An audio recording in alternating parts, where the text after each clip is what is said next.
And once again, the sound to remind you, say, hey, gently but attentively, come and listen to the program. I'm Stan Houston. The program is indeed Interesting Ideas, and we'd like to challenge you just a bit today as you start the week, and as we are in a week of deep and personal and profound, even world difficulties going on. So please stay tuned. The program, Interesting Ideas, it begins right now.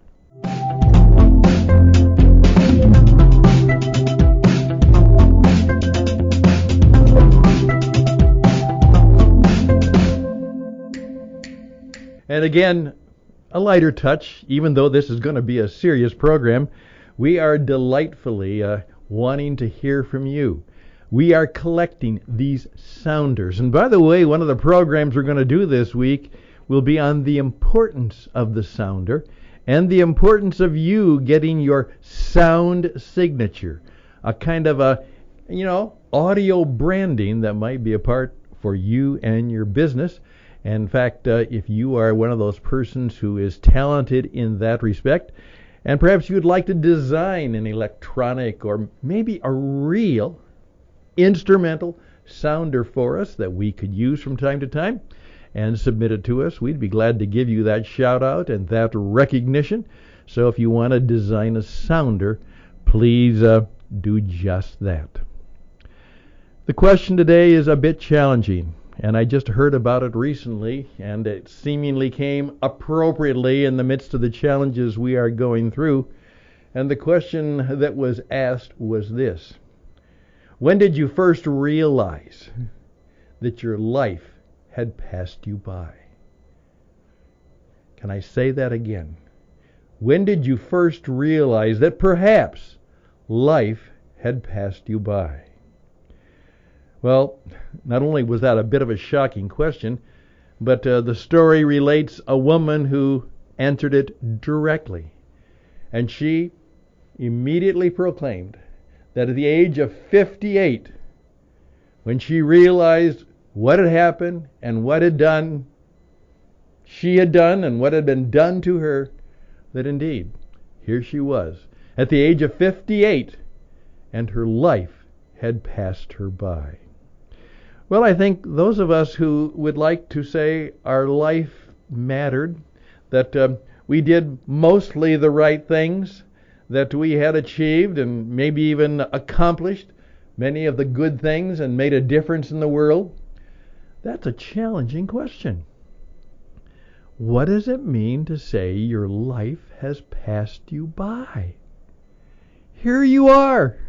You've lived your life, and this is the only life on planet Earth you're going to get. And it has passed you by.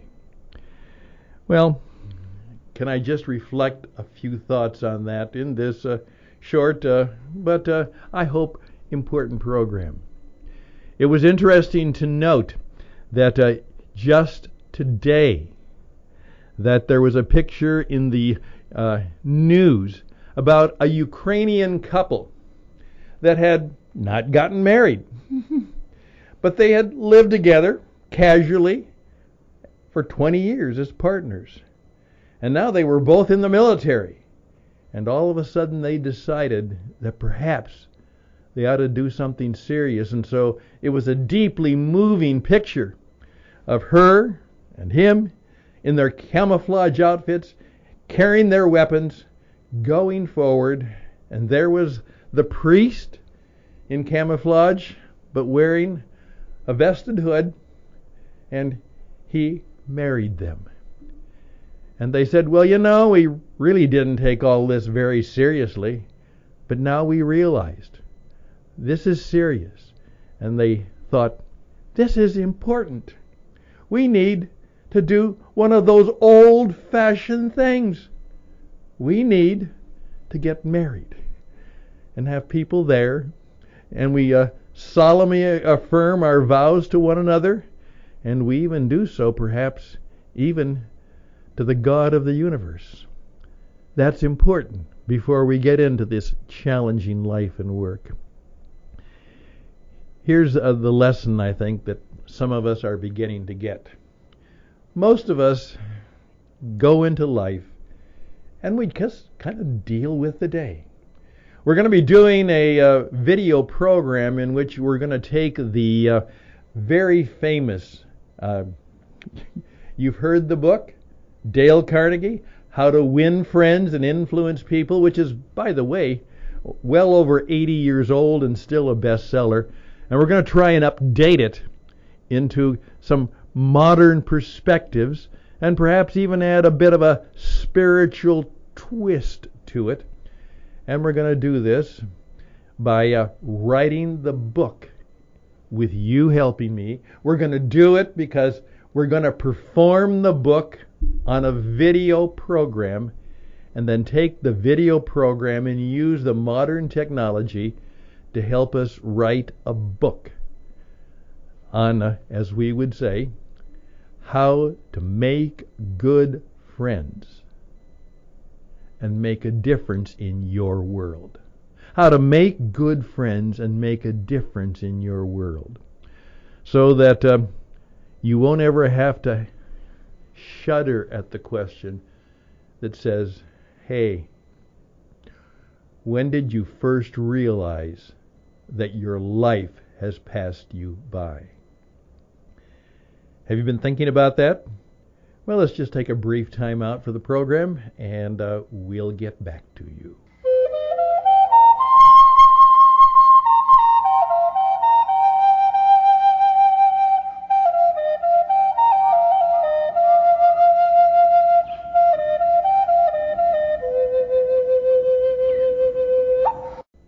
Once again, my name is Stan Houston, and the program is brought to you by What It Takes Radio.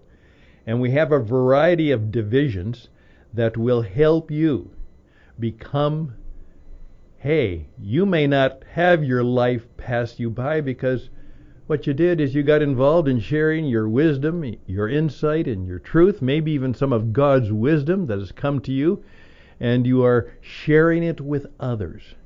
You are beginning to make sure that at this stage in your life, you're not just as it supposedly was said of Da Vinci, by Da Vinci, he said, unfortunately, most people live their lives and they were mere passageways for food.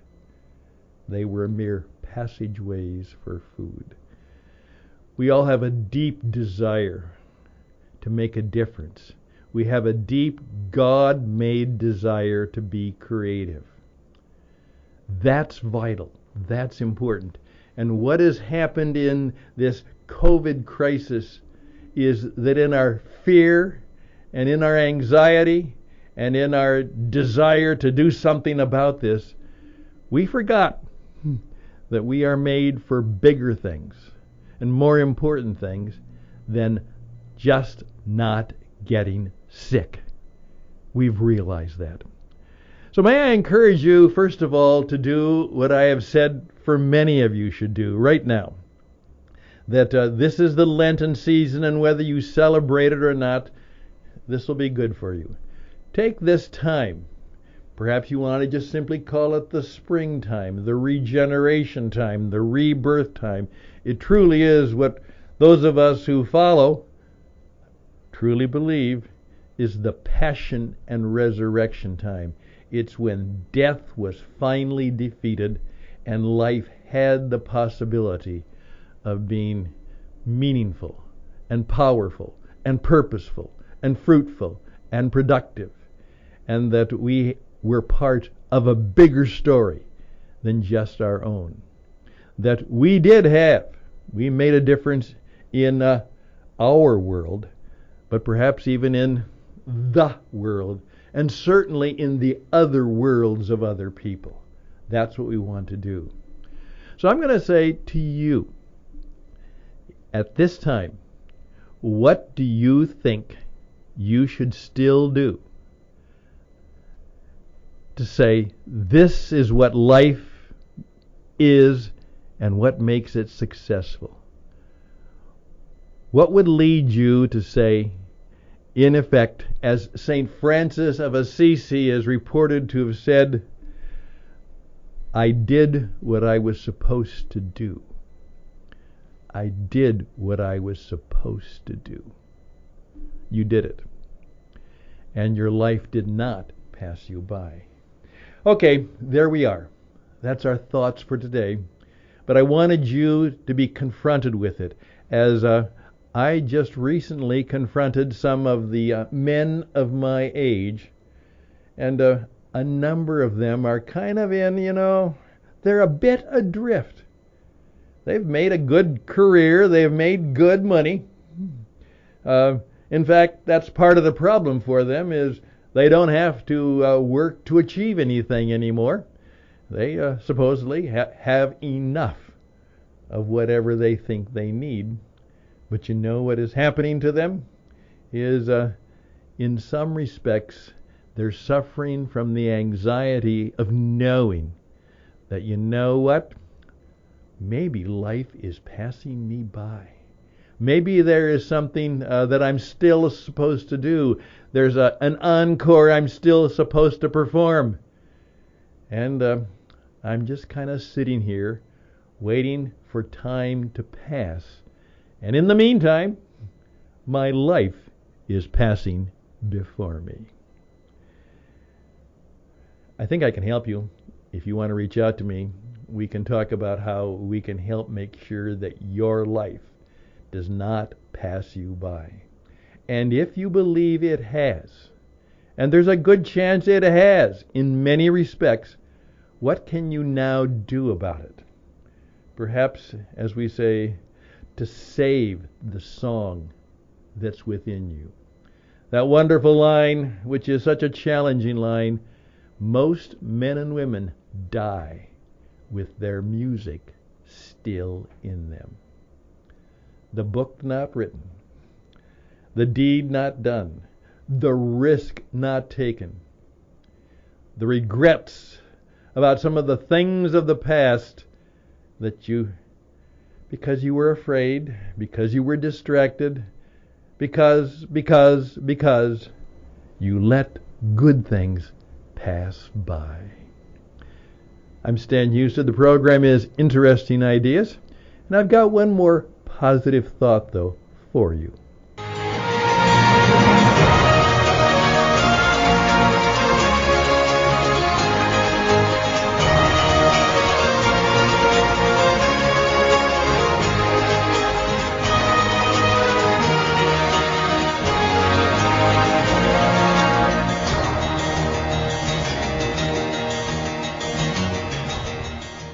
By the way, I oftentimes tell people, whether you like it or not, and that'll challenge you, that if you want to learn something about radio, whether you like it or not, you have to study Rush Limbaugh, because he was the master of knowing how to do radio.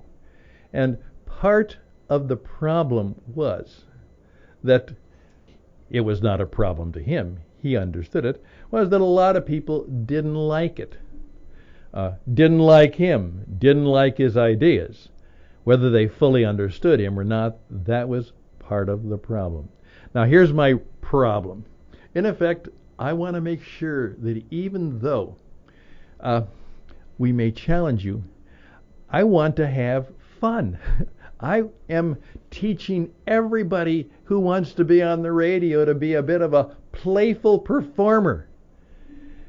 Rush Limbaugh one time said, I think, very succinctly, and probably, and I've come to understand the human condition quite truthfully, he said this: the reason they hate me is because I'm having so much fun. Could that be true of a lot of us? We have so let our life pass by that we resent people who are really enjoying life and having fun. Could that have come to pass in our own little life? Remember, you were made to be part of a bigger story, so let's start living it. I'm Stan. I can help you. StanHouston@gmail.com. StanHouston@gmail.com. And I want you to raise your hand right now and say, Stan, I've got some interesting stories to tell, interesting ideas to share, and I'd like to share them with you, and maybe we could ask you to audition to be on the Interesting Ideas program that's just for you. Best and blessings. Be brave in these challenging times, and bye for now.